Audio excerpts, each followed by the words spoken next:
This is a normal brain. This is a brain that's played way too much football.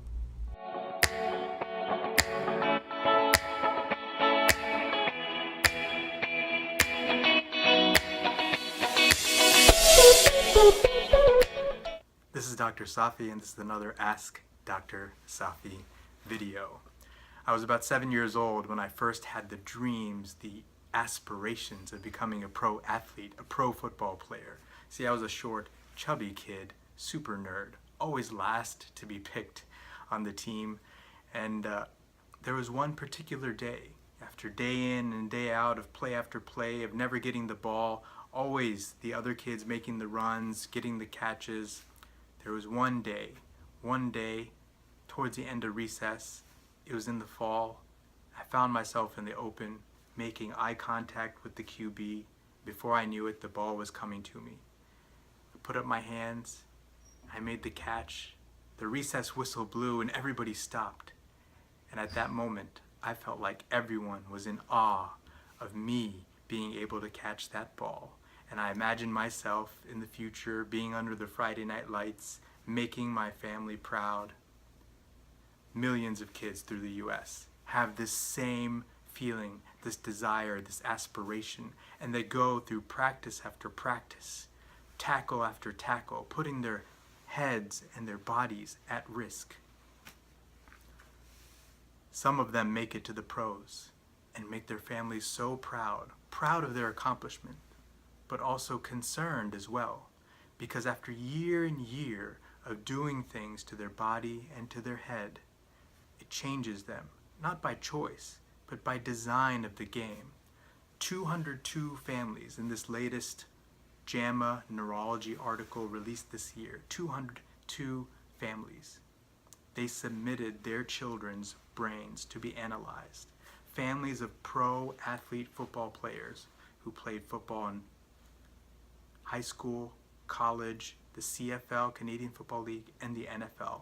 111 of those 202 families were NFL football player brains. And out of the 202, 177, that's almost 90% of the brains, were found to have chronic traumatic encephalopathy changes.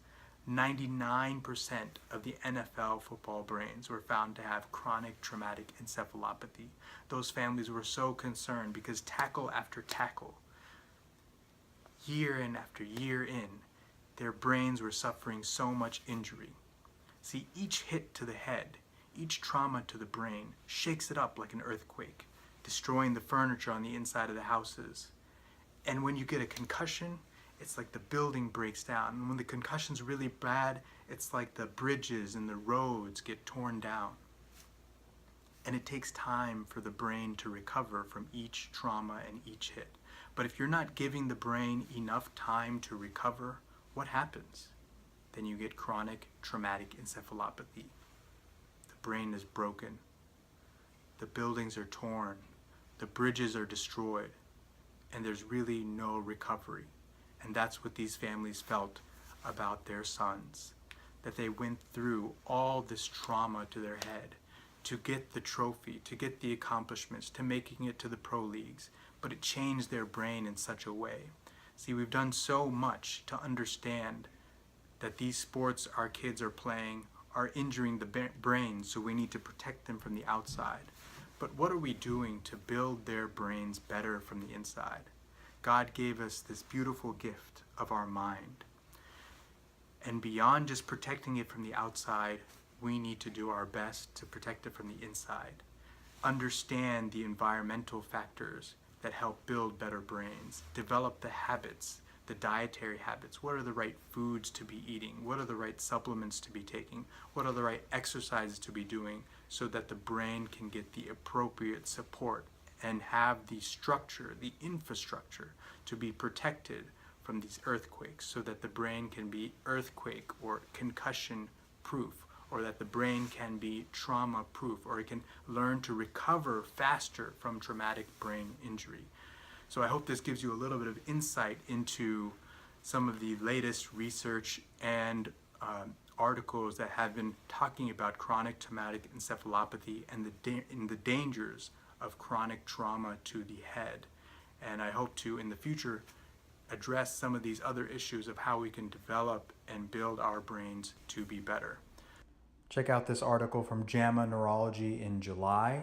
And here's the Neurology Today summary article. If you have questions about making your brain better, leave a comment below. And I really appreciate you taking a little bit of time to listen to what I have to say on the topic, and hope to see you again in another Ask Dr. Safi video.